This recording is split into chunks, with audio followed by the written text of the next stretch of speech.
More now on the mounting pressure on Boris Johnson following a leaked video of his staff making light of an apparent Christmas party at Downing Street last year while the country was in lockdown.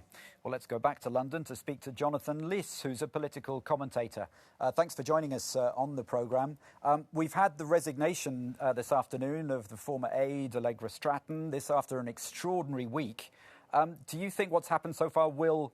and including the Prime Minister's replies today, will that satisfy his critics, notably in his own party? I think that they're desperate for some kind of satisfaction. Obviously, Allegra Stratton has been sort of thrown under the bus, and they're hoping that she'll kind of act as a kind of shock absorber. But I think that will be misguided. You know, sort of this story has taken a long time to get going, but it's much more serious than the last story of a similar nature, which was Dominic Cummings, Boris Johnson's former advisor, last year. That dominated the news for 2 weeks. But this goes right up to the top. This isn't just about the Prime Minister sanctioning parties or knowing about parties. It's about him attending parties and then trying to cover it up and lying about it. So I don't think that this whole kind of announcing an investigation, feigning shock, is going to work. And importantly, there was a poll out today, a Snap poll, which showed only 9% of people think that a party didn't take place, and over 50% want Johnson to resign. We've never had that before, and that could be really, really troubling for him if it carries on for the next days or weeks. He's survived plenty of scandals before, of course. He does have a majority of 80, and the election is 3 years away, although there's a by-election next week. Do you think this is something that he can ride out?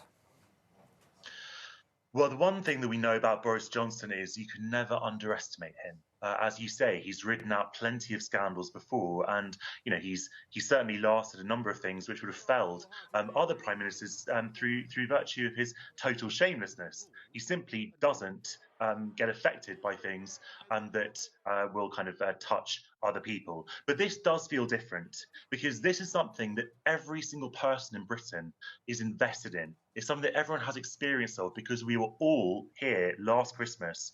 We were all forced to curtail our plans. We couldn't see our friends and family. We couldn't have gatherings.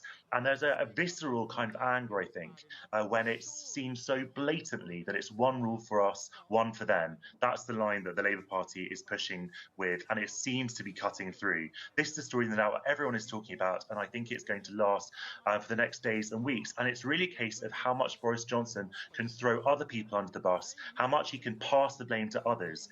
If it becomes clear and irrefutable that he himself has attended parties, which a lot of people have testified that he has, then I think that becomes untenable. But really, this is a question for Tory MPs, whether they want to have a vote of no confidence in Boris Johnson, because unless he resigns of his own volition, that's the only way to remove him from office.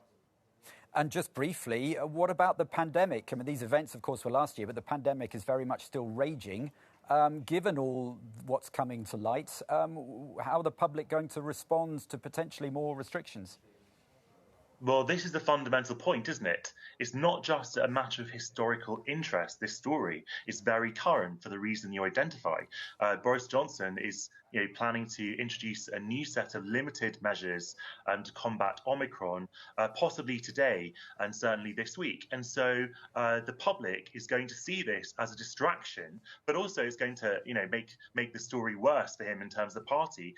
But from a public health perspective, as you say, people are not going to want to follow rules that they don't think Boris Johnson is following himself. This is not just about, sort of tackling the virus. It's about making sure that the Prime Minister and the government has a moral authority to lead, that the people who set the rules are also following them. Because if they're not, then it's very, very hard to convince other people that they should.